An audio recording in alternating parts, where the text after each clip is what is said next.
Waktu itu saya masih ingat betul ketika Abang Fian juga hadir waktu itu. Saya hadir. Abang Fian menangis waktu itu. Oh, Masih ingat ini. benar. Ya. Waktu dikasih kesempatan oleh Pak Thomas untuk bicara, Abang menangis. Siap. Saya tidak tahu tangisan waktu itu maknanya apa. Begitu.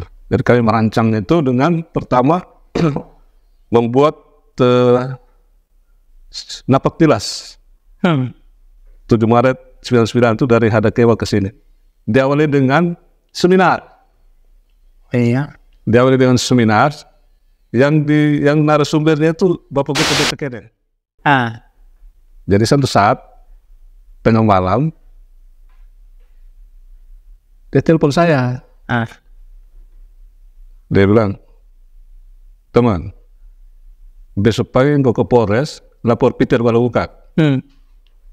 Saya bilang, kenapa? Bagaimana Peter Balukak mereka diskusi di ND soal apa lah begitu. Dia mau bupati Lembata itu bodoh. Harus ada menteri-menteri itu bisa undang datang sebagai pembicara di sini kan. Enak. Kan kita punya presiden, Mbak. Wow. Kita punya presiden, Dok. Iya.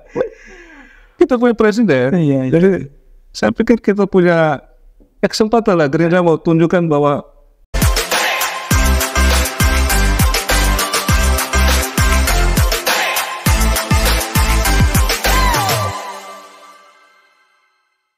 Balik lagi bersama dengan saya Andrea Tagoran di ruang tamu, dan setelah beberapa kali saya berusaha untuk menghubungi orang ini, ternyata ada beberapa kesempatan itu beliau sibuk, sempat ke Jakarta, lalu setelah itu masih sibuk dengan urusan politik karena beliau sebagai ketua DPC Partai Gerindra di Kabupaten Lembata.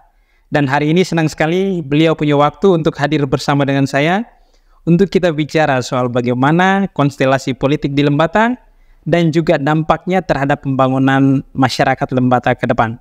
Dan senang sekali saya menyapa Abang Fian Burin. Apa kabar, Bang? Selamat pagi. Wow. Saya beberapa kali kontak Abang. Sempat janjian juga ya, Bang ya? Ya. Gitu. Tapi di satu kesempatan Abang ke Jakarta waktu itu. Betul. 2 minggu lalu atau 1 minggu yang lalu ya, Bang ya? Minggu lalu.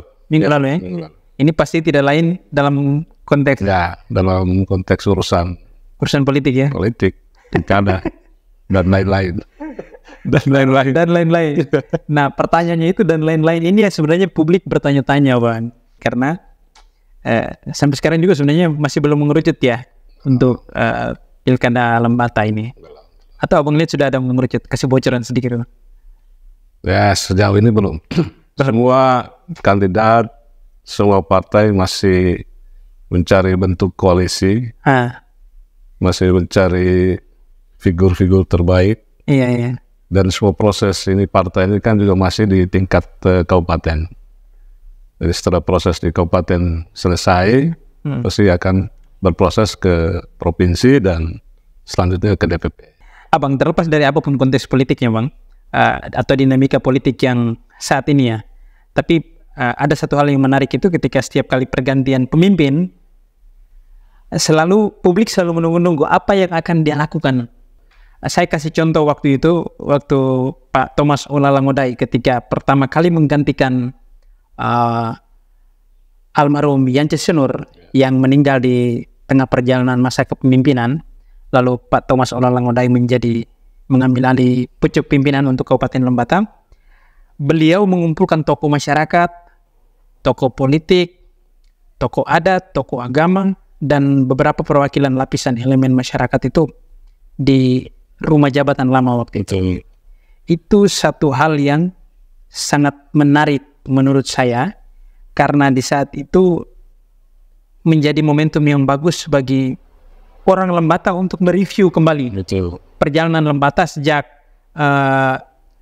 masih bergabung dengan Flores Timur atau waktu masih zaman Belanda waktu itu. Ya, zaman tahun 54 ditarik lagi ke sini. Dan waktu itu saya masih ingat betul ketika Abang Fian juga hadir waktu itu. saya hadir.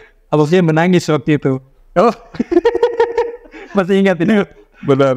Ya. Waktu dikasih kesempatan oleh Pak Thomas untuk bicara, Abang menangis. Siap. Saya tidak tahu tangisan waktu itu maknanya apa, Tetapi sampai dengan saat ini saya belum menemukan jawabannya.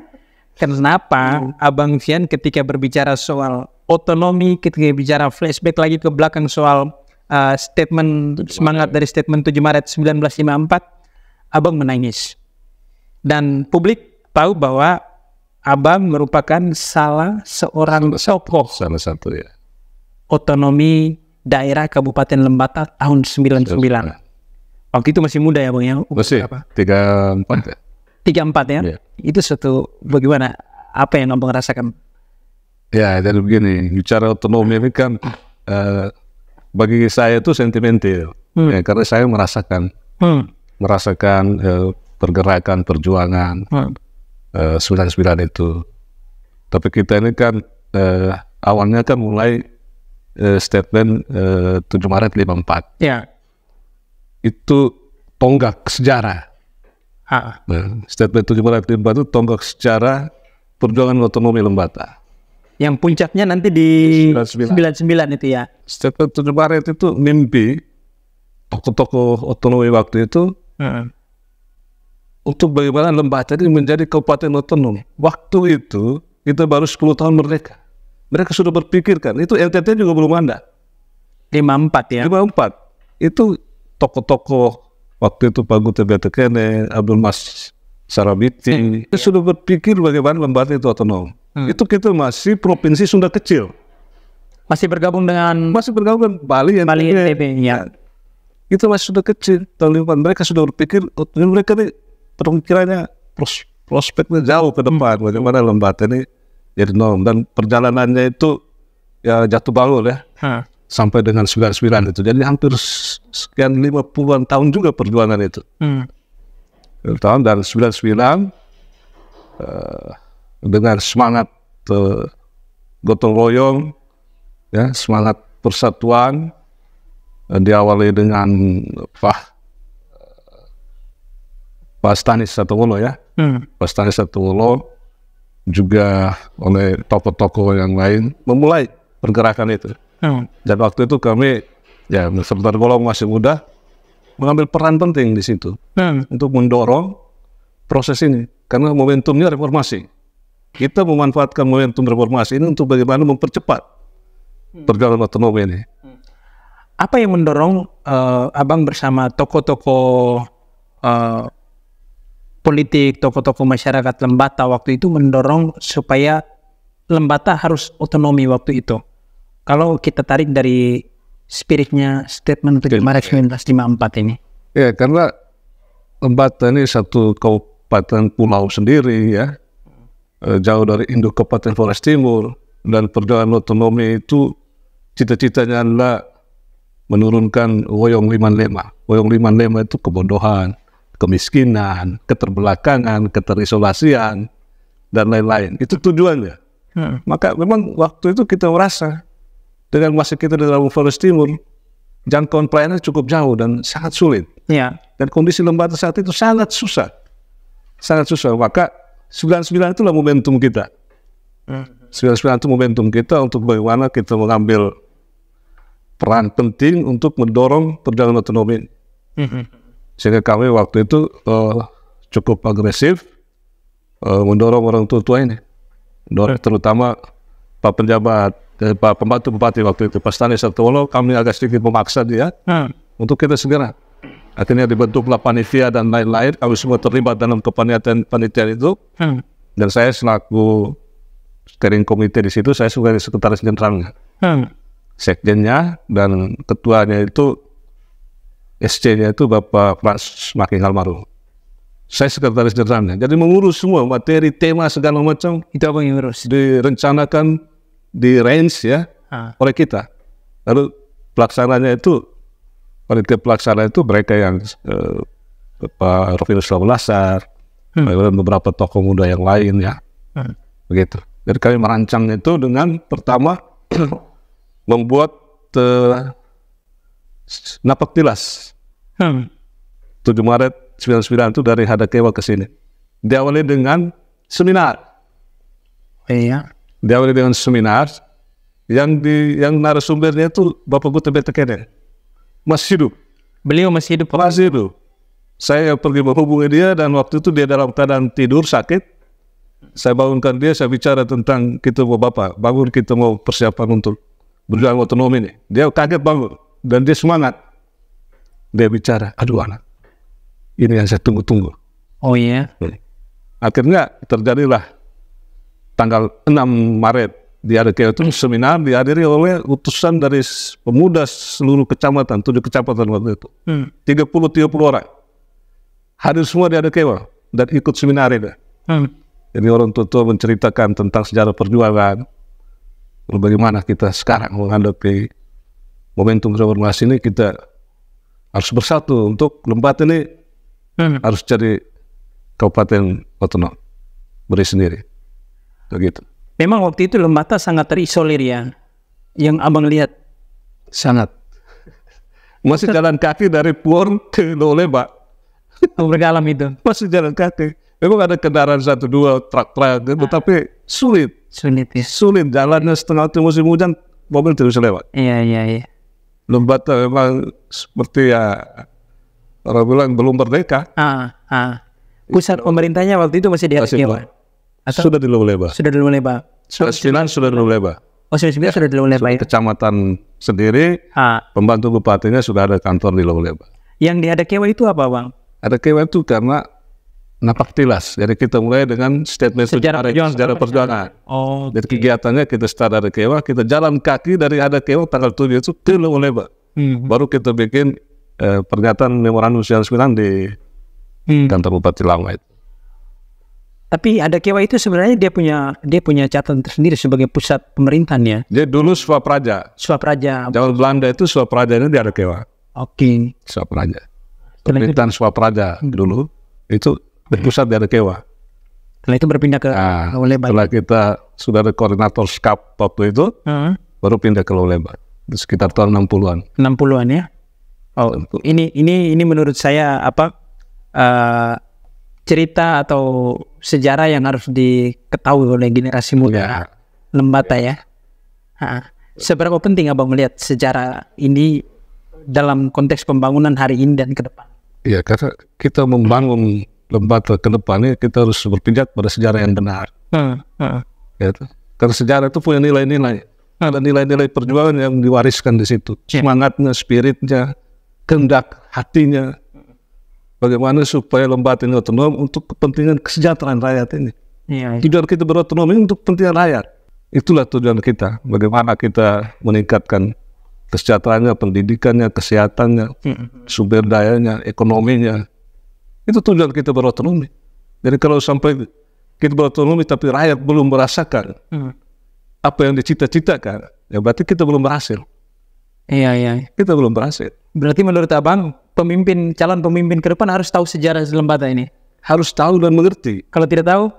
Kalau tidak tahu ya dia berjalan seperti di atas angin, tidak punya pijakan. Ini pemimpin harus punya pijakan yang jelas. Kakinya itu harus berpijak di tanah. Iya. Dia tidak boleh melayang-layang. Ini sepertinya harus jadi materi juga pada saat debat-debat ya. Ya saya pikir ya harus. Bicara sejarah ini kita pasti akan tarik ke belakang. Tarikannya pasti ke belakang. Dan bagaimana abang melihat pemimpin-pemimpin kita dari sejak awal otonomi Kabupaten Lembata sampai ke sini. Saya pengen lihat bagaimana catatan abang terhadap pemimpin-pemimpin sebelum ini. Entah itu hal positif atau catatan-catatan kritis. Publik juga sebenarnya perlu tahu. Yang pertama itu saya mencoba menarik ketika Lembata otonomi pertama itu langsung diisi oleh penjabat Bupati Lembata waktu itu Pak Peter Bolykeraf. Ya. Apa catatan abang terhadap Pak Peter ini, kepemimpinan Pak Peter selama beliau menjabat kurang lebih 1 tahun ya bang ya? 1 tahun ya. Itu apa yang abang lihat? Pak Peter ini dia terlibat langsung dalam perjuangan otonomi di Jakarta. Waktu itu dia di fraksi Golkar. Sehingga memang dia cukup mengambil peran penting untuk bagaimana melobi di DPR supaya perjalanan kita ini bisa mulus. Beliau waktu itu anggota DPR. Dia anggota fraksi Golkar di DPR RI. Dia di DPR RI. Jadi dia punya peran penting untuk melobi fraksi-fraksi di DPR dan komisi-komisi, terutama Komisi 2 yang memutuskan jadi atau tidak sebuah kabupaten itu diberi hak otonomi ini. Itu bagaimana Abang melihat? Beliau sangat piawai untuk membangun lobi-lobi politik. Sehingga waktu kami tim 5 orang delegasi dari Lembata terus bergabung dengan tim Jakarta yang dipimpin almarhum Brigjen Anton Polisi, Anton Nativona ini. Itu perjalanan selama hari-hari awal, hari-hari perjuangan itu sangat lancar. Dan semua fraksi menerima dengan begitu baik. Dan itu peran dari Pak Peter Keraf. Pak Peter Keraf.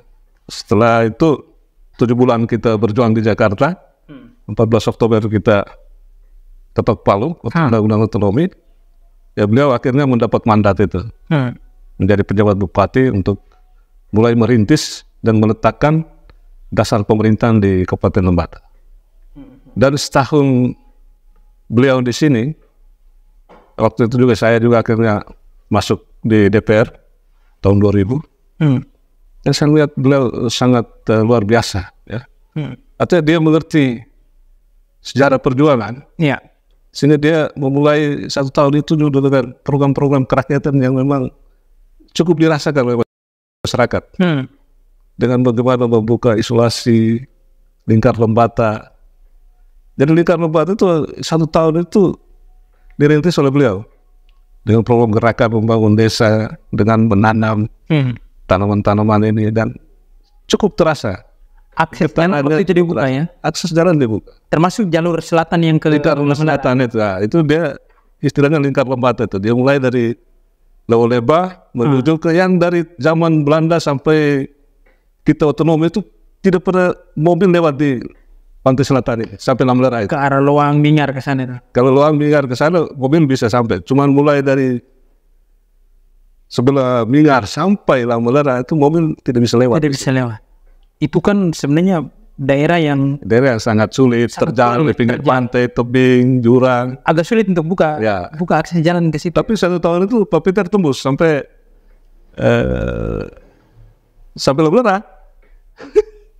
Tapi pertanyaannya dengan anggaran yang sangat terbatas. Sebelum jalan masuk ke situ, desa-desa yang di situ sudah ada semua seperti desa. Sudah ada, desa-desa itu dari sebelum merdeka sudah ada. Dari sebelum kita merdeka Indonesia merdeka sudah ada. Itu ada Tirer, Lamenepa, Bali, datang Lamenepa, Ida Lolo, Pedikende. Itu desa-desa sudah ada semua itu. Sudah ada semua. Selama ini mereka akses ke Lewoleba itu jalan kaki atau motor laut. Jalan kaki atau motor laut. Dan Pak Peter boleh kira buka dalam setahun itu dia tembus. Satu cerita menarik dari beliau itu di soal di Lamlera yang di Gripe. Nah, Gripe itu sama sekali itu tangga itu batu itu. Ya, batu, dan itu dipahat dan dibikin jalan itu. Itu kalau kita lihat yang sekarang macam belah gunung di antara Kuma dengan Hukum, antara Wajaran dan Hukum itu kan dia biasa ya, karena tanah kan alat berat tanah, lalu di sebelah batu itu dipahat. Batunya dipahat. Orang Jawa yang pahat. Wow. Tahun 2000 itu. Orang Jawa yang didatangkan untuk pahat batu. Itu zaman kemana? Tanjung Batu itu. Itu warna Pak Peter. Dan lumayan, 1 tahun berkesan. Itu cerita saya sering dengar kalau misalnya ketemu dengan orang tua yang PNS ataupun ya mantan-mantan pejabat teras yang sudah pensiun. Itu mereka selalu cerita soal Gripe itu. Karena itu menarik sekali itu. Dan itu zamannya almarhum Peter Boleh Keraf ya. Tapi satu hal Abang dari catatan perjalanan almarhum Peter ini yang kalau saya tidak salah ya, gedung kantor bupati di Lusikawak yang tidak jadi sampai sekarang dan menjadi hanya puing-puing saja saat itu apa yang Abang lihat? Jadi menurut saya letak kantor nyata itu sangat strategis. Karena dia berada di tengah-tengah dan di ketinggian dan kotanya di bawah. Ya. Jadi view-nya sangat bagus kalau kita di situ. Dan Pak Peter waktu itu dia bilang kantor bupati harus di atas supaya kita bisa lebih lihat jelas memandang ke bawah bagaimana rakyat punya susah, rakyat punya penderitaan. Itu filosofi dia. Jadi kantor buatan harus lebih tinggi dari kota. Dan kita di atas kita melihat Teluk Leulewa begitu indah tempat itu. Dalam perjalanan sudah dibangun, sudah diatap, sudah mau selesai, tapi dalam perjalanan ada kepentingan politik di situ yang akhirnya melalui DPRD tanda kutip dipaksa untuk memindahkan kantor bupati itu ke Lamahora. Waktu itu abang mereka sudah jadi anggota DPR? Saya masih DPR periode kedua tidak salah. 2006 itu. Tapi itu melalui perdebatan yang luar biasa di DPR dan akhirnya ujungnya pakai voting. Dan kami yang mempertahankan di atas itu ada sekitar 6-7 orang. Yang lain lebih memilih ke sana. Tetapi itu tidak merubah perdanya. Jadi waktu itu saya bilang, kalau kita mau pindahkan kantor bupati ke Lamahora, harus kita rubah perda dulu. Karena di dalam perda nomor 12 tidak salah. Itu di situ jelas disebutkan. Kantor bupati itu terletak di Lusikawa dan kantor-kantor pemerintah lainnya berada di Lusikawa dan Lamahora. Jadi pasal ini harus kita rubah dulu, baru kita pindah. Tapi ini kan di paripurna, dipaksa pleno untuk pindah, lalu tidak ada kata sepakat, voting. Ya kita pindahlah kantor bupati itu ke Lamahora. Makanya jadi 2 kantor. Dan akhirnya dari Mubasir di atas. Itu di masa transisi? Ya. Atau sudah zamannya Pak Ande Manuk gitu? Sudah zamannya Pak Ande. Jadi pada saat Pak Peter berpindah tangan ke Pak Ande Manuk, gedung itu sementara dalam proses pembangunan dan selesai di atap. Sampai di atap. Tinggal finishing sebenarnya. Nah, pertanyaannya adalah, apakah abang melihat ini karena faktor tendensi politik antara ILAP dengan wilayah selatan atau seperti apa? Karena kalau kita lihat dari letak geografisnya kan, kalau di Lusikawa ini sebenarnya dia arahnya ke wilayah selatan, sementara kalau pindahkan ke Lamahora kan dia lebih dekat ke wilayah timur. Itu abang lihat seperti apa? Sebenarnya itu tidak juga sebenarnya. Menurut beberapa orang bahwa di atas gedung itu kualitasnya kurang bagus, dan itu gedung itu pertama dibiayai oleh APBD 1 provinsi. Ya. Baru kita intervensi dengan AP2 untuk finishingnya. Jadi lihat gedungnya, katanya gedungnya itu tidak memenuhi syarat lah, alasan terlalu banyak alasan. Tetapi tidak tahu apa di balik itu ada kepentingan wilayah. Itu saya tidak terlalu melihat ke situ. Tapi mungkin unsur-unsur itu ada di dalam proses pemindahan ini. Iya. Mungkin ada itu. Karena Pak Peter Bolikiraf yang bangun, beliau dari Lamlerani. Tapi di zaman Pak Ande Manuk dipindahkan ke Lamahora. Memang itu agak ironis juga sih. Gimana kita, ya sudah akhirnya kita bertahan, tapi akhirnya voting dan pindah. Nah, akhirnya menjadi Mubasir yang di atas. Nah, setelah itu apa yang abang lihat dengan kondisi seperti itu? Artinya bahwa kita menghadapi sebuah realita bahwa sebuah gedung yang dibangun akhirnya Mubasir dan terbuang percuma begitu. Nah, bagaimana abang melihat? Apakah prinsip-prinsip seperti ini sebenarnya harusnya terjadi atau seperti apa? Tidak boleh. Harusnya tidak boleh terjadi. Ataukah kita memaklumi bahwa ya dinamika politik mengatur haruskan begitu, jadi ya kita biarkan saja begitu atau seperti apa? Gedung itu kalau misalnya pindah, gedung itu kan harus dimanfaatkan untuk kepentingan kantor yang lain. Nah, tapi pertanyaannya kenapa itu tidak dimanfaatkan lalu dibiarkan Mubasir akhirnya terbakar? Sempat terbakar ya? Sempat terbakar. Itu dibakar atau yang terbakar sendiri tuh? Ya tidak tahu. Terbakar. Sampai atapnya hilang semua itu. Atapnya hilang. Itu cepat itu. Jadi ya saya pikir ya kita daerah sudah mengalami kerugian di situ ya. Hampir berapa miliar di situ, tapi ya sudah mau gimana sekarang realitanya sudah begini. Sudah. Ini mudah-mudahan bisa menjadi catatan. Kedepannya menjadi catatan penting. Kalau ke depan itu kalau yang sudah diletakkan, dibangun oleh pemimpin sebelumnya, dan itu menggunakan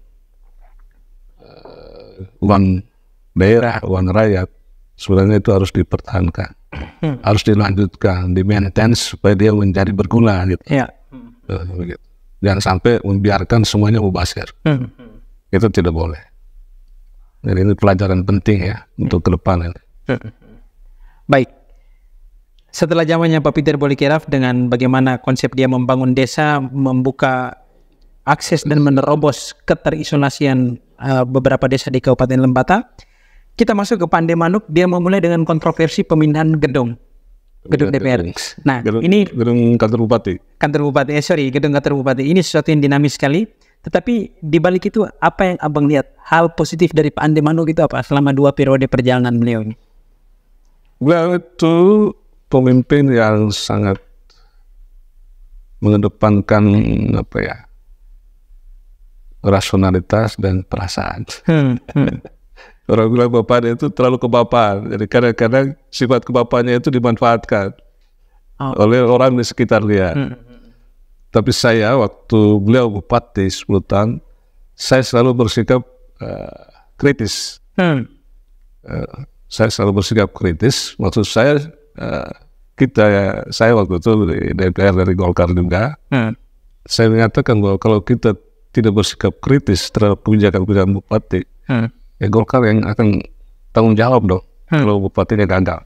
Iya. Itu prinsip saya. Makanya saya selalu memberikan catatan-catatan kritis penting dalam berbagai kebijakan beliau. Dan beliau ini respect. Dia percaya dengan apa yang kita sampaikan. Tidak pernah menyatakan tidak, menolak. Itu satu san positif dari beliau. Dan waktu itu dengan program air, jalan listrik, selama 2 periode itu terpenuhi. Seluruh jalan di Lembata, akses semua kita buka. Kan pokoknya jalan terobos dulu. Semua akses sampai ke desa titik paling jauh pun kita buka dulu. Waktu itu masih Lapen? Masih zamannya Pandai. Lapen dan Rambat, biasa. Oke. Ya. Pokoknya asal dulu. Pokoknya bikin jalan dulu. Dari periode pertama, periode kedua itu pembuka lalu meningkatkan. Yang penting tembus dulu. Tujuan kita, Bapak Ande waktu itu, semua jalan akses ke desa itu tembus dulu supaya arus barang dan ekonomi dan orang dari desa ke kota itu bisa jalan dulu.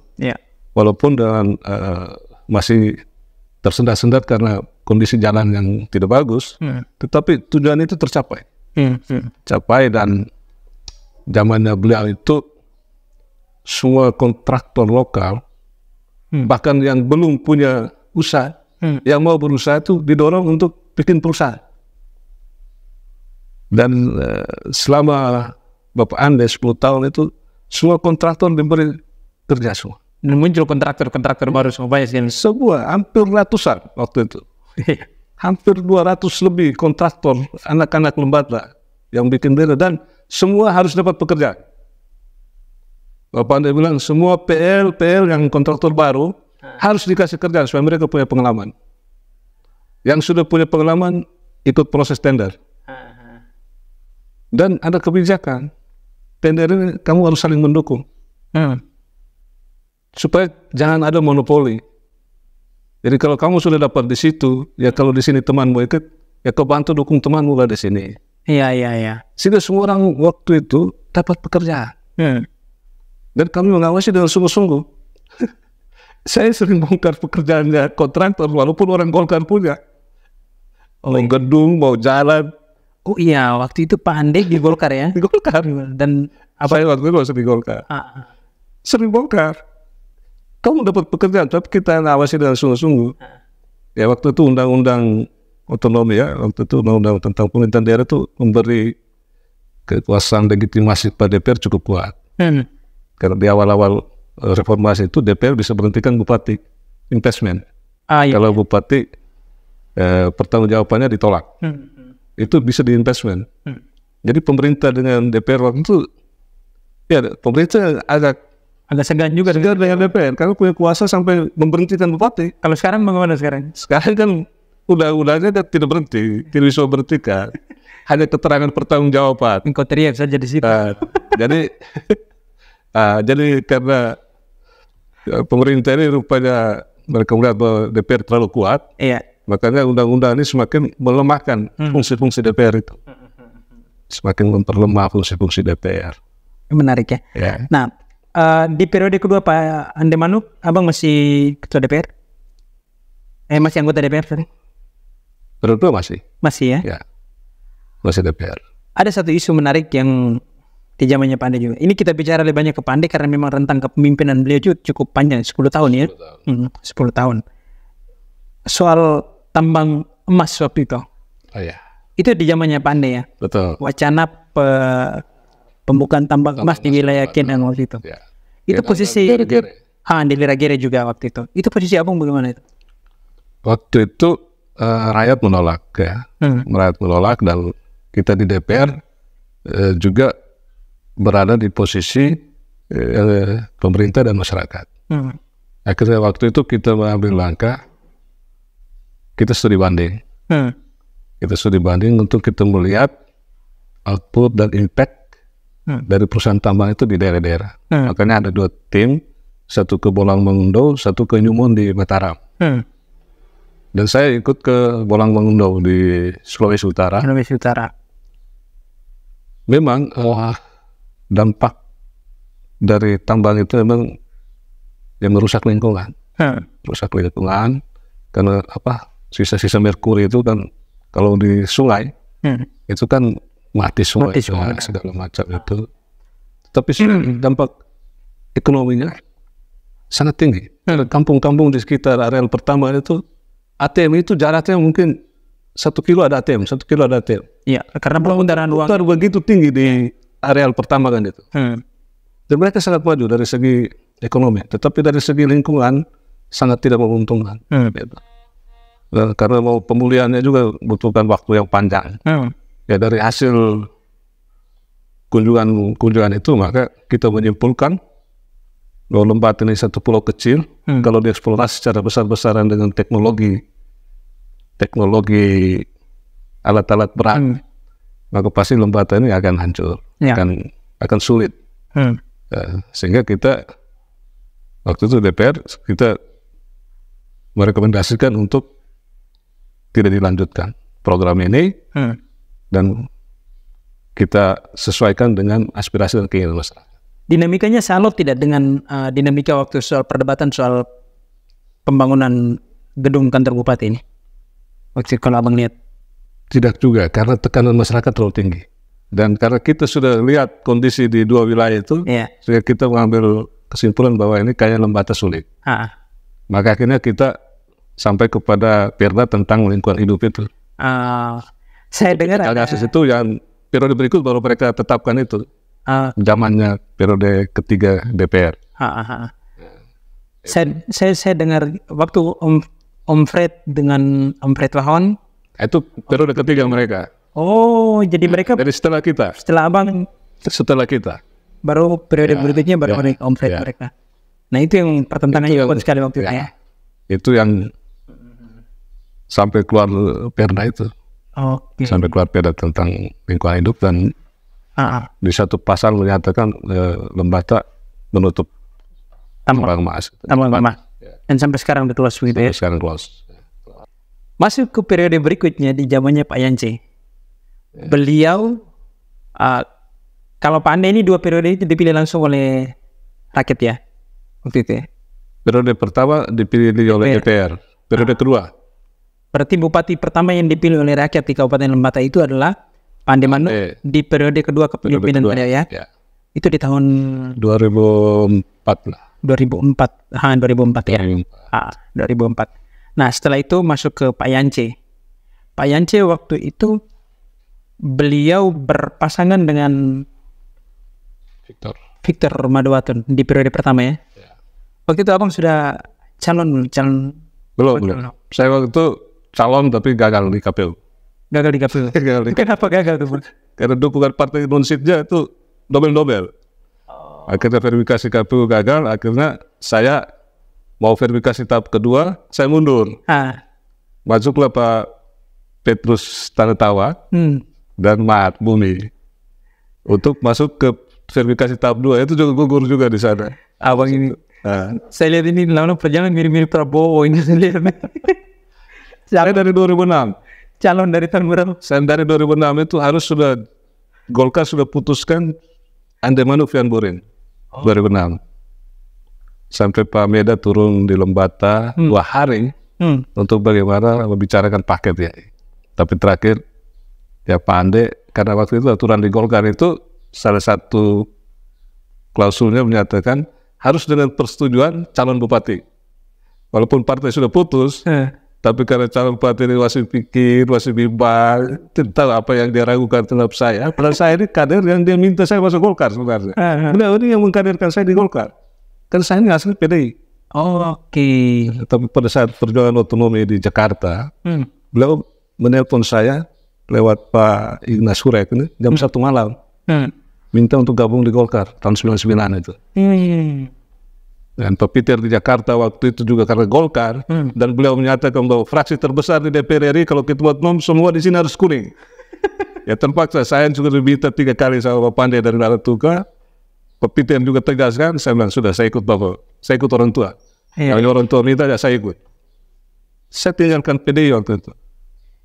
PDIP, saya dulu calon waktu dari PDIP. Akhirnya Pak Pandey bilang sudah mau Bapak taruh nomor 1 dan Nagobuto. Ya sudah, akhirnya saya masuk Golkar. Dari 2006 itu sebenarnya itu. Kemudian 2011 juga itu di KPU. 2017 bertarung. Maju bertarung. Berpasangan dengan ini. Pak Herman waktu itu ya. Titen Jilid 2. Waktu jilid pertama Pak Herman dengan Victus Murin. Oh iya benar. Rinda Victus ya. Lalu di zamannya Pak Yance waktu itu berpasangan pertama dengan Victor Madawatun.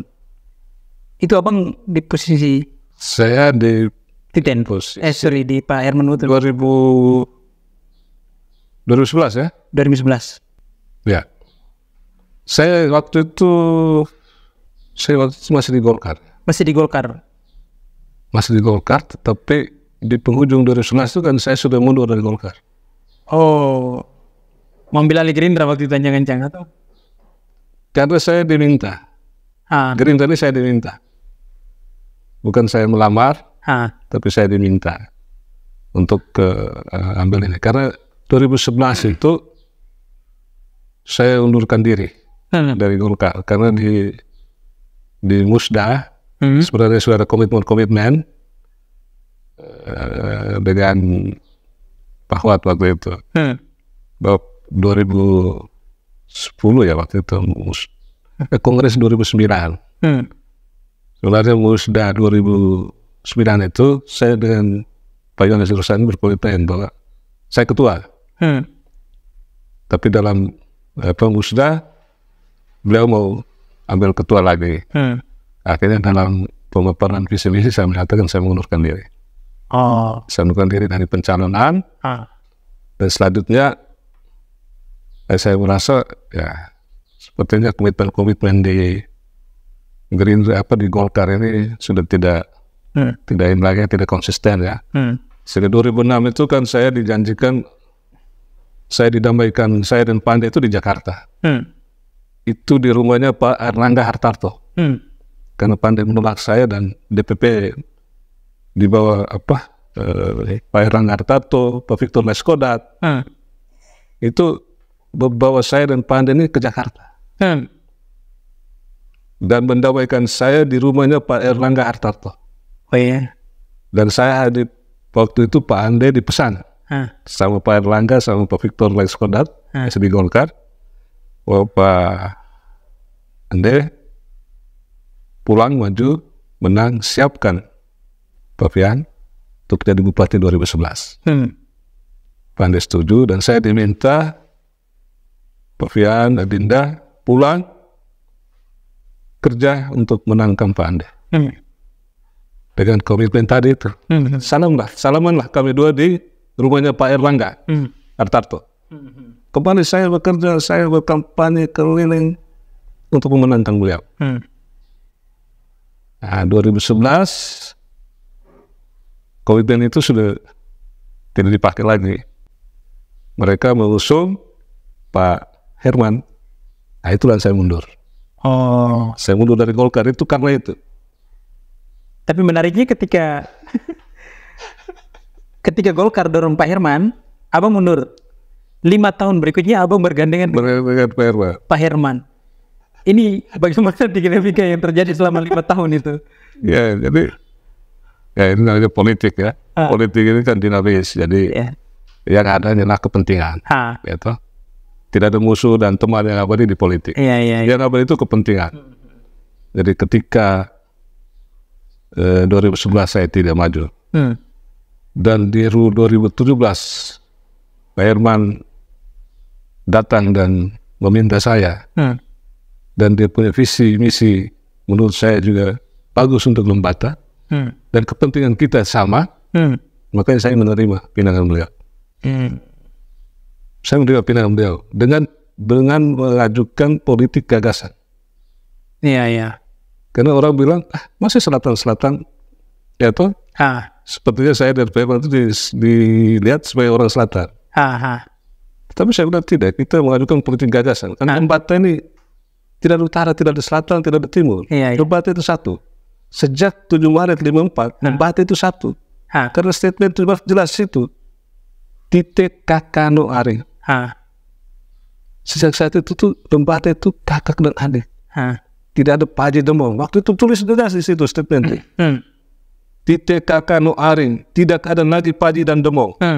Dan dulu sistem divisi impera Belanda punya. Ini Paji dan Demong ini kan ciptaan Belanda ini. Untuk membuat pribumi ini berkelahi supaya dia bisa aman. Jadi tidak ada lagi Paji Demong. Titik kakak no aring. Jadi Lembata itu sudah satu sejak 7 Maret. Jadi seharusnya politik gagasan yang kedepankan waktu itu ya. Saya berani menerima tawaran Pak Herman kalau visi misi beliau. Saya pikir visi misi beliau kalau diterima oleh seluruh rakyat Lembata pasti orang akan pilih. Saya mau tanya dulu, apakah gagasan selatan ini muncul karena memang berkaca dari pengalaman kepemimpinan Yance selama 5 tahun sebelumnya atau seperti apa? Ya, saya pikir tidak juga. Memang Yance ini teman saya. Dan dia di awal-awal dia jadi bupati itu dia selalu minta pendapat saya. Bahkan sebuah camat yang dia mau angkat dari camat, dia minta saya untuk fit proper test camat-camat di rumah jabatan. Oh ya? Sebuah camat saya fit waktu itu. Fit eksternal nih? Fit proper test. Resmi nih? Resmi, formal, dihadiri semua camat dan saya waktu itu dia minta saya dengan siapa ya? Ada satu orang lagi. Dia bilang teman lebih tahu ini mereka punya gaya semua, ini teman yang fit mereka. Saya fit proper test semua camat. Dan ada camat yang saya rekomendasikan tidak boleh. Dan Yance ikut waktu itu. Tidak dilatih. Itu camat pasti merantas. Jadi saya bertuan baik. Cuma dalam perjalanan teman Yance, jadi kalau kita terlalu beri masukan, dia sepertinya kurang setuju. Jadi satu saat tengah malam dia telepon saya. Dia bilang, teman, besok pagi engkau ke Polres lapor Peter Balukak. Saya bilang, kenapa? Bagaimana Peter Balukak mereka diskusi di ND soal apa lah begitu. Dia mau Bupati Lembata itu bodoh. Tidak dikat ya. Jadi teman harus lapornya pagi-pagi. Saya mau gini, teman, dia itu ada adik saya. Nanti saya akan ngomong dia, teman pulang dari Jakarta, nanti saya dia ke rumah. Tidak bisa. Kalau gitu teman sudah tidak searah dengan saya lagi. Oh iya, tidak. Tidak boleh itu, saya tidak mau. Dia tidak mau ketemu. Terus suatu saat ada satu masalah. Masalah apa ya? Proyek atau apa, saya telepon. Telepon dia marah. Ya sudah, kalau gitu teman jadi bupati saja, saya pulang Bekasi. Akhirnya saya bilang, ya sudah, mungkin dia sudah tidak mau lagi kita beri masukan. Ya sudah, akhirnya kami udah pisah di situ. Karena dia suruh saya, sudah, kalau gitu teman jadi bupati, saya pulang Bekasi. Episode pertama itu. Tapi memang beliau orangnya begitu ya, artinya bahwa kalau jawabnya pasti belak-belakan. Begitu sudah, begitu. Ya sudah, teman jadi bupati saya pulang Bekasi. Ya sudah, kalau gitu sudah teman jalan, ya mudah-mudahan teman pasir. Ya sudah, akhirnya bisa di situ. Kalau kebetulan waktu itu juga ada almarhum siapa nih yang meninggal? Lawrence Wadu. Oke. Lawrence Wadu meninggal, lalu saya diminta oleh orang tua para pastor untuk menjadi pengacara, untuk bisa mengungkap kasus ini. Di situ yang komunikasi putus total. Tidak ada. Karena dia marah kenapa saya membela. Saya bilang saya ini profesional, ya, saya profesional, saya diminta bantuan oleh siapapun pas ini. Kode etik pengacara saya menyatakan begitu, tidak boleh menolak orang yang datang, kecuali orang itu berkepentingan langsung dengan saya, itu pasti saya tolak, misalnya semara atau apa. Ya. Dan dari situ sejak kementerian itu lost contact sampai beliau meninggal. Wah, itu waktu yang lama itu Abang. Cukup lama. Bisa hampir 10 tahun itu kalau tidak sampai 10 tahun. 7 tahun ada kali. 5-6 tahun. Karena putus kontak pertama di pertengahan periode kepemimpinan beliau di periode pertama. Setelah itu beliau menjadi pemimpin periode kedua. Periode kedua itu kan sekitar 2017 sampai meninggal 2000 berapa tadi beliau meninggal? 2020 sih. 2020 waktu COVID 2020 berarti sekitar 4 tahunan itu ya? 5 tahun lebih, mau 6 tahun. Tidak komunikasi beliau meninggal ya? Ya. Karena 2017 maju, dia marah karena di PUR kenapa dia 0 suara. Itu dia marah tambah lagi situ. 0 suara. Ada cerita yang orang PUR datang minta listrik, dia bilang suruh piara tuh bagus. Suruh piara Herman Muten yang bagus. Tapi ini teman saya itu. Saya kalau ketemu mau ganggu. Tapi untuk urusan politik, untuk urusan tidak. Artinya bahwa kalau ketemu langsung ya ganggu. Waktu toki, dia suruh tusuk saya duluan.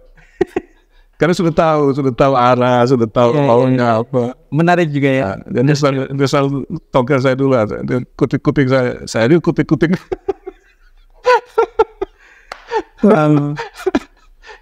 Pada saat beliau meninggal, Abang datang juga?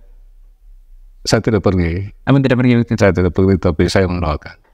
Apapun juga, dia sudah berjuang untuk lembaga. Dengan segala keterbatasannya, dengan segala suka dukanya. Ya, tapi dia sudah berbuat dan saya pikir cukup baik. Yang itu kalau dia lebih tenang, dia akan semangat dan jadi bupati yang baik. Ya. Karena dia pikiran-pikirannya jauh ke depan. Ya, out of the box. Ya, sangat mimpin. Sangat bagus sebenarnya. Menurut saya salah satu hal yang patut dicontoh atau patut diadopsi oleh pemimpin ke depan itu adalah bagaimana cara berpikir Yance yang out of the box.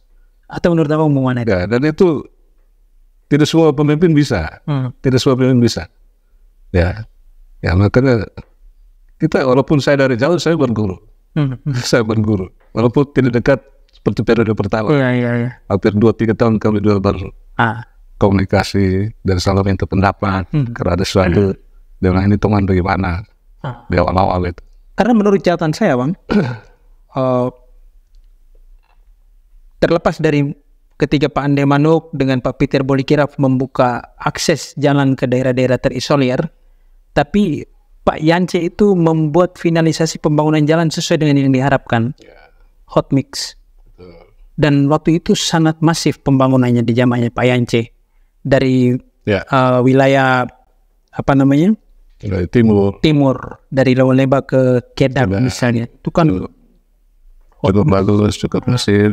Lalu ke arah Waijaran sampai ke Loang ya. Memang kita lihat bahwa pembangunan beliau ini kadang-kadang mengarah ke kalau di Kedang memang ke wilayah beliau. Lalu ke arah Waijaran juga kita lihat ada Kuma di sana.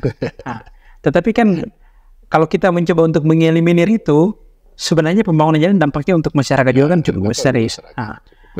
Dan bagaimana Abang melihat komunikasi Pak Yance? Karena saya lihat banyak kucuran anggaran ke daerah dengan ada tidak korelasi antara promosi pariwisata yang dia bangun, membangun branding Lembata dengan dampaknya terhadap kucuran dana dari pemerintah pusat ke daerah itu abang lihat ada tidak?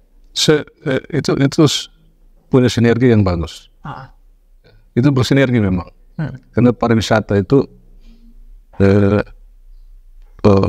satu leading, menurut dia Pak Yance punya leading kan, pariwisata.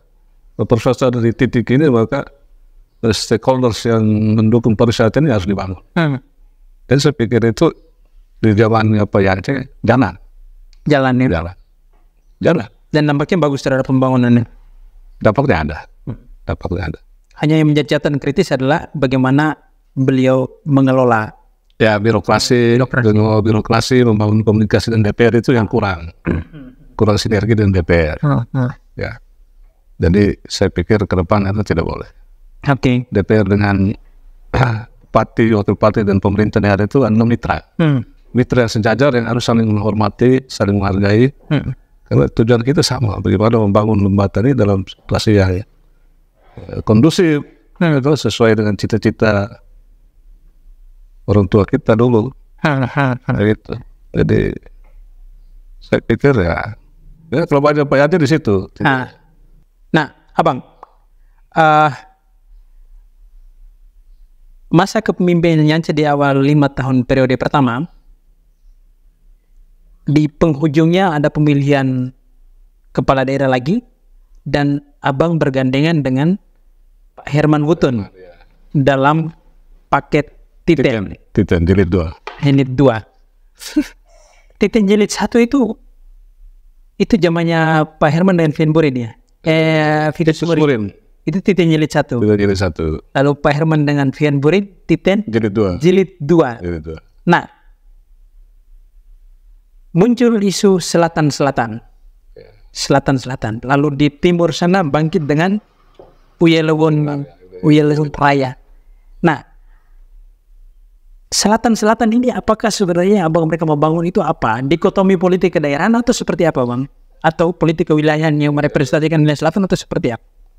Jadi ya, zamannya Pak Yance ini kan itu salah satu kelemahan beliau, dia membangun dikotomi wilayah dengan membangun wilayah Kendal itu sebagai satu wilayah kekuatan politik yang dia sebut Uyelewon Raya pada saat itu. Terus ini selatan juga ide dari saya. Spirit selatan itu ide awalnya dari saya. Jadi satu saat saya panggil Broin dan Bedi Roma supaya mereka kedua ke Gerindra. Saya bilang begini, sekarang kekuatan selatan harus kita bangun, bukan untuk membentuk suatu entitas politik bahwa selatan juga bisa menjadi satu komunitas politik yang kuat, tetapi coba kita membangun spirit selatan dan kita ajukan bupati dan wakil orang selatan. Kita mau tunjukkan di lembaga ini bahwa yang kita ke depan ini adalah politik gagasan, bukan politik kewilayahan. Menarik juga. Kalau waktu itu saya bangun kekuatan selatan, terus calonnya kita ambil dari Napi, berarti saya sedang juga membentuk satu komunitas perlawanan. Tapi ini tidak. Saya ngomong sama Bedi dengan Broin, saya bilang coba kamu cek kekuatan kita selatan-selatan, apalagi kita bisa mengusung satu paket. Dan dari segi analisa wilayah dan jumlah penduduk di selatan waktu itu 3 kecamatan itu pemilihnya 15.000. Terus orang selatan di kota ini juga hampir 15.000. Sekarang kan kita ada 30.000. Kenapa kita tidak coba membangun politik ini gagasannya dengan mengajukan 2 calon bupati dari selatan? Itu yang kita kedepankan politik gagasan. Bagaimana visi misi kita? Kalau visi misi kita bagus, pasti seluruh rakyat Lembata akan pilih. Kalau memang kita mau berpolitik secara gagasan dan Lembata ini kita lihat sebagai satu kesatuan yang utuh. Begitu. Dan akhirnya terwujud itu, ide itu. Selatan-selatan, ya. Ini kan orang tidak berani ya, Bang, kalau misalnya mau ambil gitu. Selama ini kan orang kalau berani dari wilayah bertarung dengan sumber daya yang ada, tapi kita nomor 2 kan? Iya. Artinya bahwa saya mau bilang begini, Bang. tidak ada satupun pasangan yang berani mengambil dari satu wilayah begitu. Tidak berani. Pengalaman selama ini kan kalau bupatinya dari selatan berarti wakilnya dari Ilape misalnya, atau bupatinya dari Kedang berarti wakilnya dari selatan. Nah kan dia paling berputar di 3 wilayah kekuatan politik ini. Tetapi abang mereka berani ambil Pak Fian Borin dari Puor, Pak Herman dari Uror. Pak Herman dari Itu berdiri di Bukit Uror, bisa panggil di Puor di sebelah menyambut. bisa menyambut karena daerah wilayahnya itu berdekatan berdempet atau batas wilayah bukan. Nah, batas desa itu Uror dan Puor. Apa yang begitu meyakinkan abang mereka bahwa kalau misalnya kita bertarung di politik gagasan, karena bagaimana meyakinkan masyarakat bahwa gagasan abang mereka ini benar-benar bagus, benar-benar ideal untuk masyarakat Lembata, sehingga masyarakat tidak perlu lagi memilih pemimpin yang berasal dari daerahnya begitu.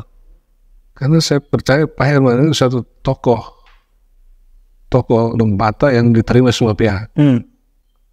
Harus saya seorang pejuang otonomi, kalau saya juga membawa politik identitas, artinya saya gagal. Perjuangan otonomi kita gagal.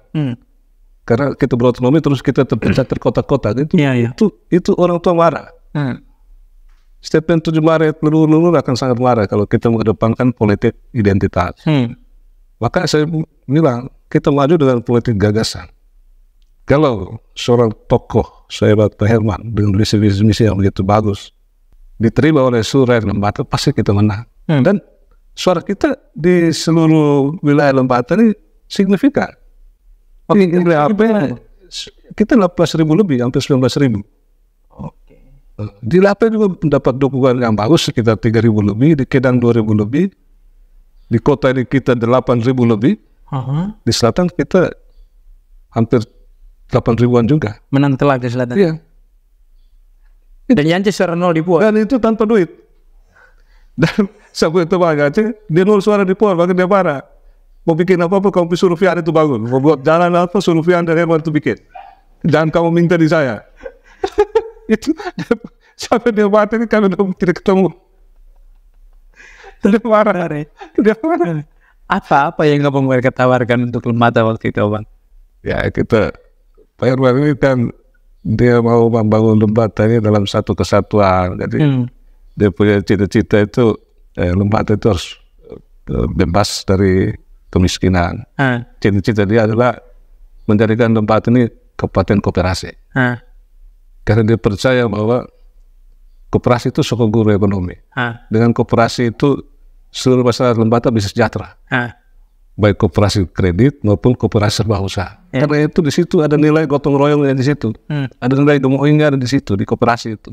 Dan itu sejalan dengan tradisi budaya kita gemoy. Itu koperasi. Gerakan ekonomi itu bisa mensejahterakan rakyat. Kemudian membangun struktur. Pak Herman dia bilang kita bangun resursi tidak boleh main-main. Harusnya standarnya standar nasional. Hot mix harus standar nasional. Tidak boleh main-main. Kemudian dia ingin membangun kota Lauleu ini sebagai smart city. Dia melihat satu kota di satu teluk di Taiwan. Dan kota itu seperti mirip Lauleu dan dia akan bangun seperti itu. Dan dia sudah bawa orang itu ke sini. Ahli tata kota itu. Dan dia sudah mendesain kota itu sebagai small city yang cantik. Itu cita dia. Bagaimana teluk ini kita bangun dia sebagai satu kota teluk yang sangat bagus. Sehingga semua orang merasa at home di kotanya sendiri. Di kota sendirinya. Lalu peningkatan kesehatan, pendidikan. Waktu itu dia mau setiap desa harus melahirkan satu sarjana di bidang pertanian, peternakan, perikanan. Dan itu harus dibiayai oleh pemerintah daerah. Setiap desa mengirim satu anak untuk sarjana dan pulang dia membuka usaha di kampungnya sendiri. Apakah gagasan itu abang masih bawa sampai saat ini di dalam karir politik abang? Masih ya? Masih. Karena cita-cita leluhur itu. Cita-cita itu sejalan dengan perjuangan statement 7 Maret dan otonomi 1999. Empat itu harus diteruskan kita. Tentu bahwa visi misi dari Titen Jilid 2 ini itu bisa diwujudkan dengan bagaimana kekuatan politik yang strategis di Lembata. Hampir semua partai punya kekuatan yang berimbang lah, sekalipun ada yang kuat ada yang lemah begitu. Nah, bagaimana abang melihat realitas politik saat ini dengan peluang gagasan dari visi misi Titen tadi bisa connect begitu dengan realitas politik saat ini. Apa yang Abang lihat? Jadi sekarang kita sudah dalam proses-proses proses pilkada. Ya, semua partai pasti ingin kadernya maju. Itu semua partai. Karena partai ini dibangun, didirikan untuk mempersiapkan kader-kadernya menjadi pemimpin. Partai itu tempat persemaian kader. Jadi pasti semua partai ingin kadernya itu maju bupati atau wakil bupati. Itu poin pertama.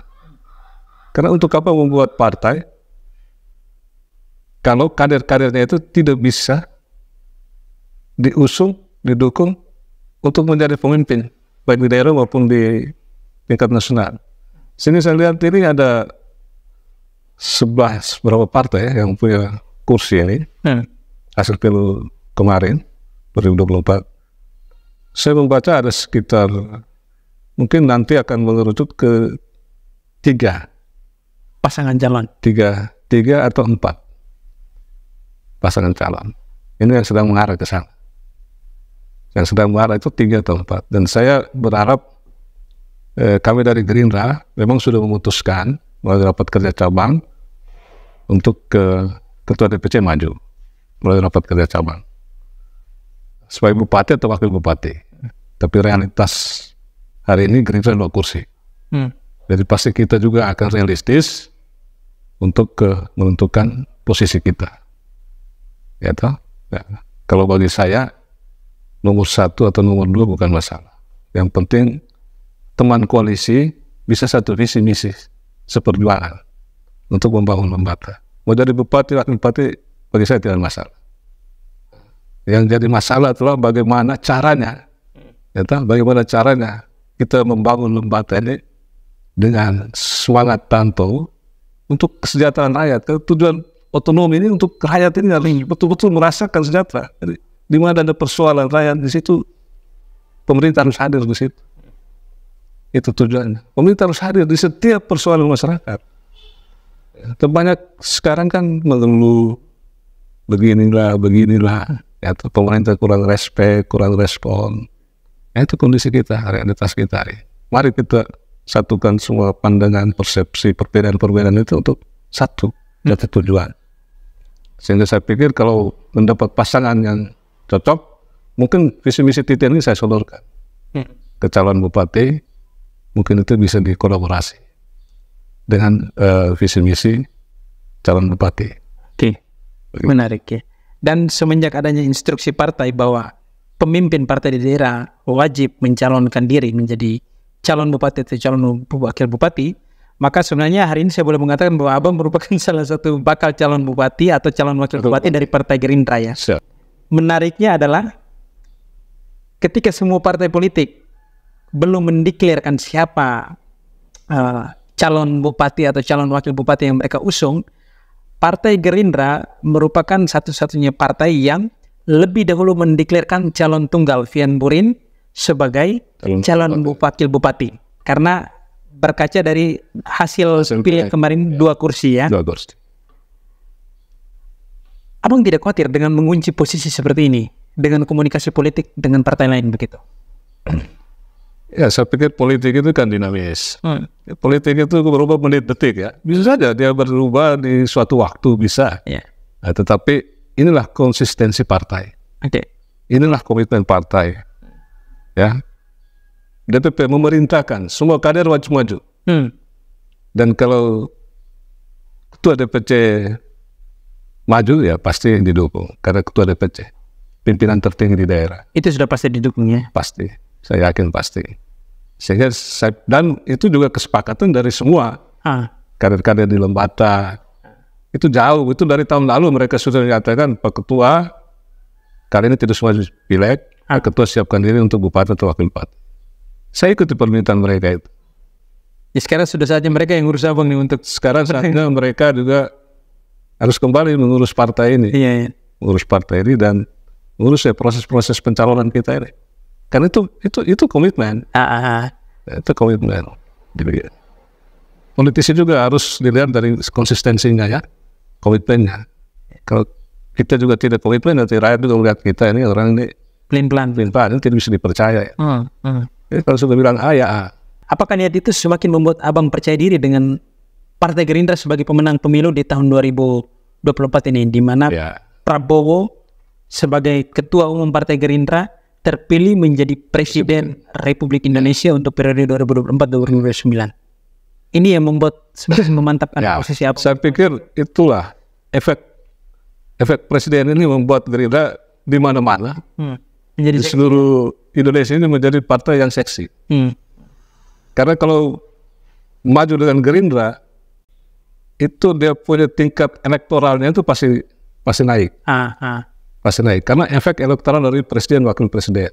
Karena kita partai penguasa dan saya pikir itu yang membuat kami percaya diri. Dan kita di Lembata, kebetulan saya juga adalah ketua tim pemenangan daerah Prabowo Gibran. Sehingga saya percaya bahwa masyarakat masih akan tetap melihat figur-figur bupati ini apakah selaras atau sinergi dengan presiden atau tidak. Dan mungkin itu poin kami di Gerindra itu. Poin yang kita bisa jual ke masyarakat bahwa kita akan berjuang satu arah untuk kepentingan rakyat. Kan Lembata ini tidak bisa kita harap APBD saja. APBD ini tidak cukup untuk gaji pegawai dan kegiatan-kegiatan pemerintahnya tidak cukup. Kita harus mendatangkan banyak anggaran dari pusat. Dan kebetulan partai penguasa sekarang Gerindra, saya pikir saya punya akses langsung ke presiden. Ini nih memang langsung gas. Saya punya akses langsung ke presiden. Karena kami kapan saja bisa dipanggil 3 bulan sekali bertemu beliau di Angkalan. Waktu beliau menyatakan bergabung ke Jokowi, kami semua ketua DPC se-Indonesia dipanggil Kambalan untuk beliau minta restu. Dan kami bicara langsung dengan beliau. Memang ada yang pro kontra waktu itu, dan beliau menyatakan, saya mendengar, kalian pasti marah, kalian pasti kecewa. Tapi ini keputusan yang saya pilih yang terbaik untuk bangsa dan rakyat Indonesia. Saya harus bergabung dengan Pak Jokowi. Dan ternyata keputusan beliau yang benar, kami yang salah. Karena kami marah, karena waktu itu kita baru habis Pilpres kan? Iya. Beliau bilang, saya tahu kalian marah, kalian kecewa. Tapi ini pilihan terbaik saya.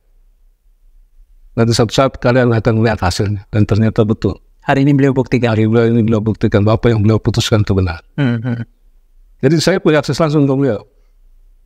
Ini juga sebenarnya salah satu cara untuk meyakinkan publik Lembata bahwa ya jangan main pilih calon pemimpin ini. Saya punya akses langsung. Kita akan mendapatkan banyak program-program kementerian di Lembata. Karena kita punya akses langsung. Iya. Dengan menteri, mau dengan presiden, silakan. Kita kapan saja boleh ketemu. Kalau posisi begini seharusnya jangan wakil dong, Bang. Mestinya bupati. Sekalipun 2 kursi. Ya, kalau ada teman lain yang 3 kursi datang, ya mari kita fight. Kalau ada 3 kursi datang, kakak bupati saya wakil, mari kita fight saja. Abang, konstelasi politik saat ini memang banyak penilaian masyarakat yang menyatakan bahwa dia ini berduit, pasti sudah menang. Atau dia mau maju buat apa ini? Modal hanya otak saja tidak cukup, modal pengalaman saja tidak cukup, harus punya uang, begitu. Nah, bagaimana abang melihat ini? Saya pikir itu pendapat yang keliru. Keliru. Kalau orang mau maju dulu baru punya uang, saya pikir keliru. Betul, perlu uang untuk orang maju, tapi uang bukan segala-galanya. Karena saya percaya dengan masyarakat Lembata. Mereka sudah mengerti untuk memilih pemimpin. Rakyat Lembata ini bukan bodoh lagi. Mereka ini sudah cerdas. Kita sudah otonomi 25 tahun. Kita sudah punya pemerintahan sekian periode. Mereka paham bagaimana memilih pemimpinnya. Mereka mengerti. Tanpa uang pun mereka ini bukan orang yang mudah dibeli. Jadi orang yang selalu omong uang itu sebenarnya itu hanya satu cara saja untuk menghiburi masyarakat. Karena masyarakat tidak pernah dikasih uang untuk pilih. Waktu kami titen dulu begitu. Waktu ya Cumenang kemarin juga dia tidak beli suara. Tidak beli. Tapi image apa orang membangun branding. Ya, branding seolah-olah wah, maju harus punya uang sekian. Ya kita mau maju ya pasti kita punya uang lah. Masa mau maju tidak punya uang? Ya, semua punya uang. politik kan dia butuh kos politik. Kan harus untuk kos politik, tapi bukan untuk membeli suara rakyat. Saya tidak mau rakyat kita dianggap remeh, dianggap murah. Seolah-olah bahwa kau punya identitas, terus kau bisa membeli semua orang di lembaga. Tidak bisa. Kita berjuang otonomi juga setengah mati dengan uang rakyat. Kita kumpul dari desa itu 1 juta. Itu rakyat kumpul dengan air mata loh untuk otonomi. Terus sekarang mau beli, mereka punya perjuangan ini hanya untuk mau jadi bupati. Ya mereka juga tidak mau dong. Rakyat harus dihormati. Mereka ini yang punya pemilik kampung ini masyarakat ini. Kita ini hanya mau menyiapkan diri kita untuk bisa mengatur dan memanage. Ya tuh? Kan kita berkuasa untuk bikin sesuka hati. Tidak bisa. Itu sudah bertentangan dengan etika, moral, dan budaya sebagai orang lama holot. Artinya balik lagi politik gagasan yang harus dikedepankan. Politik gagasan. Saya yakin. Selain Titen, selain Badalape maju 2, mau Kedang maju 2, Selatan maju 2, silakan. Kita adu gagasan. Rakyat Lembat sudah mengerti ini orang cerdas semua ini. Mereka lebih pintar di desa ini daripada kita. Mereka mengerti bagaimana mereka bisa memilih pemimpinnya. Ya pasti kita adu gagasan. Selain abang meneruskan gagasan dari Titen jilid 2 yang begitu gamblang abang jelaskan tadi, ada tidak satu hal yang muncul di benak abang atau gagasan berlian atau progresif di benak abang yang bisa membuat masyarakat Lembata percaya bahwa ya ini orang yang tepat untuk kita pilih? Ya dana PN ini, pinjaman dana ini. Ya. Ini kan politik gagasannya Titen. Yang dipakai oleh Yance Thomas di ujung kepemimpinan jilid 2. Itu gagasan berlian dari Titen. Kita waktu berdebat di situ, diketawain waktu itu sama paket lain. Tapi itu gagasan yang cemerlang. Karena begini, APBD ini kita ini kecil. Kalau kita membangun setiap tahun 1 kilo, kapan selesainya? Maka muncullah ide dari paket Titen adalah kita pinjam uang, kita gadai APBD kita. Dan waktu itu paket Titen tidak main-main. Di dalam visi misi itu kita pinjam 1 triliun. 1 triliun dengan catatan kita membangun seluruh jalan di Lembata ini 1 kali. Kita membangun kota ini sebagai suatu small city yang bagus. Supaya orang datang ke Lembata ini bisa melihat kota ini sebagai suatu kota kecil yang indah, yang at home untuk mereka bisa tinggal lama di sini. Terus kita akan membangun semua kantor-kantor yang sampai sekarang masih kos-kosan di rumah-rumah penduduk ini. Itu dengan dana 1 triliun itu kita membangun semua waktu itu dengan kita menggadaikan APBD kita 250 miliar per tahun. Daripada 250 miliar per tahun ini kita cincang-cincang ke semua program-program yang akhir hasilnya juga kita bisa lihat sekarang. Tapi yang menjadi pertanyaan adalah bagaimana dampak dari pinjaman itu setelah pinjaman direalisasikan. Contohnya sekarang PEN sudah direalisasikan abang. PEN sudah direalisasikan, sudah dipinjam dan ternyata hasil PEN kan terasa tuh. Outmix sudah tembus Bor, Outmix sudah tembus Kalikasa, Outmix sudah tembus Lama Wara sana, Lama di Lapes itu, Kelamalela. Nah sudah ada kan dari dana PEN. Lalu apa setelah itu abang? Kalau misalnya abang menjadi seorang pemimpin nanti? Dan kita genjot di bidang yang lain. Ekonomi. Kalau koperasi tadi dan koperasi. Jadi sebenarnya BUMDes itu badan usaha milik desa tuh. Tetapi BUMDes juga dalam undang-undangnya itu bisa juga bersifat koperasi. Kenapa tidak dibikin koperasi di setiap desa? Sehingga masyarakat punya akses langsung di situ. Dia merasa memiliki BUMDes itu, koperasi itu, sehingga tiap tahun juga dia ada SH untuk dia ke rakyat. Kalau BUMDes ini kan dikelola seperti sebuah perusahaan. Tidak tahu untungnya berapa, tidak tahu ruginya berapa, ya tuh, dengan menggunakan APBDes. Kalau itu dibikin koperasi kan mungkin lebih familiar, lebih terasa nilainya di situ oleh masyarakat. Wacana BUMDes ini kan sudah muncul sejak dana desa dikucurkan. Ya betul. Tapi kita melihat sampai saat ini BUMDes belum berjalan. BUMDes harus banyak dievaluasi. Ya, Bapak Kepala Desa harus lebih teliti mencari orang-orang yang mengelola BUMDes ini. Apakah ada jalan gagasan dari abang untuk bisa meningkatkan pengelola BUMDes di tingkat desa ini? Jadi mungkin mereka harus diberi pelatihan ya, pendidikan dan pelatihan manajemen. Karena begitu mereka diangkat tidak ada pelatihan pendidikan manajemen ya. Jadi mesti ada satu sekolah khusus untuk mereka. Ya. Itu bisa diwujudkan? Harus. Karena akses ke pusat ada ini. Harus. Ada menteri-menteri itu bisa undang datang sebagai pembicara di sini ya. Enak. Kan kita punya presiden, Pak. Wow. Kita punya presiden, dok. Iya. Kita punya presiden. Iya. Jadi saya pikir kita punya kesempatan lah. Gerindra mau tunjukkan bahwa Prabowo ingin kesejahteraan rakyat terwujud, itu Gerindra kawal. Makanya kami diperintah, yuk maju untuk mengawal semua program kerakyatan Prabowo Gibran di daerah. Dan harus berhasil. Itu perintah Prabowo. Harus berhasil. Anda tidak boleh gagal. Syaratnya pemimpin daerah harus dari Gerindra gitu ya? Setidak-tidaknya, kalau rakyat percaya Gerindra ya, berilah dukungan itu pada calon Gerindra nanti. Ini pernyataan politik yang memang luar biasa ini. Ini saya lihat benar-benar aura keganasan Gerindra itu sudah mulai muncul. Wow.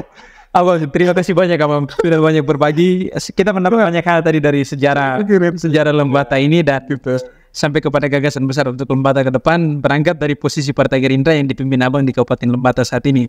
Dan teman-teman sekalian, sudah banyak hal yang kami bicarakan. Luar biasa sekali, waktu yang panjang karena memang obrolannya menarik Abang. Menarik untuk disimak, dan terima kasih Abang sudah hadir memenuhi undangan saya di ruang tamu yang sederhana ini.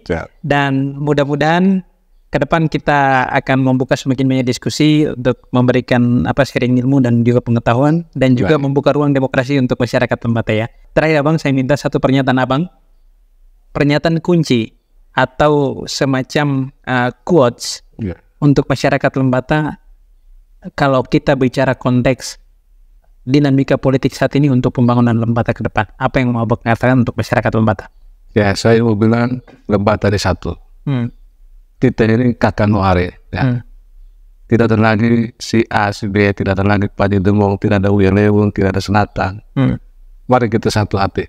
Siapapun yang kalian percaya di pilkada kali ini, semoga pilihan kalian itu tepat. Ya, semoga pilihan rakyat Lembata kalian ini tepat. Supaya tidak ada penyesalan di kemudian hari. Terima kasih. Wow, luar biasa sekali. Terima kasih teman-teman sekalian. Saya Andri Atagoran dan juga Abang Tian Burin yang sudah hadir bersama dengan saya, mengucapkan sampai jumpa dan kita bertemu lagi di episode selanjutnya. Terima kasih Abang ya. Terima kasih. Sampai jumpa. Siap Bang.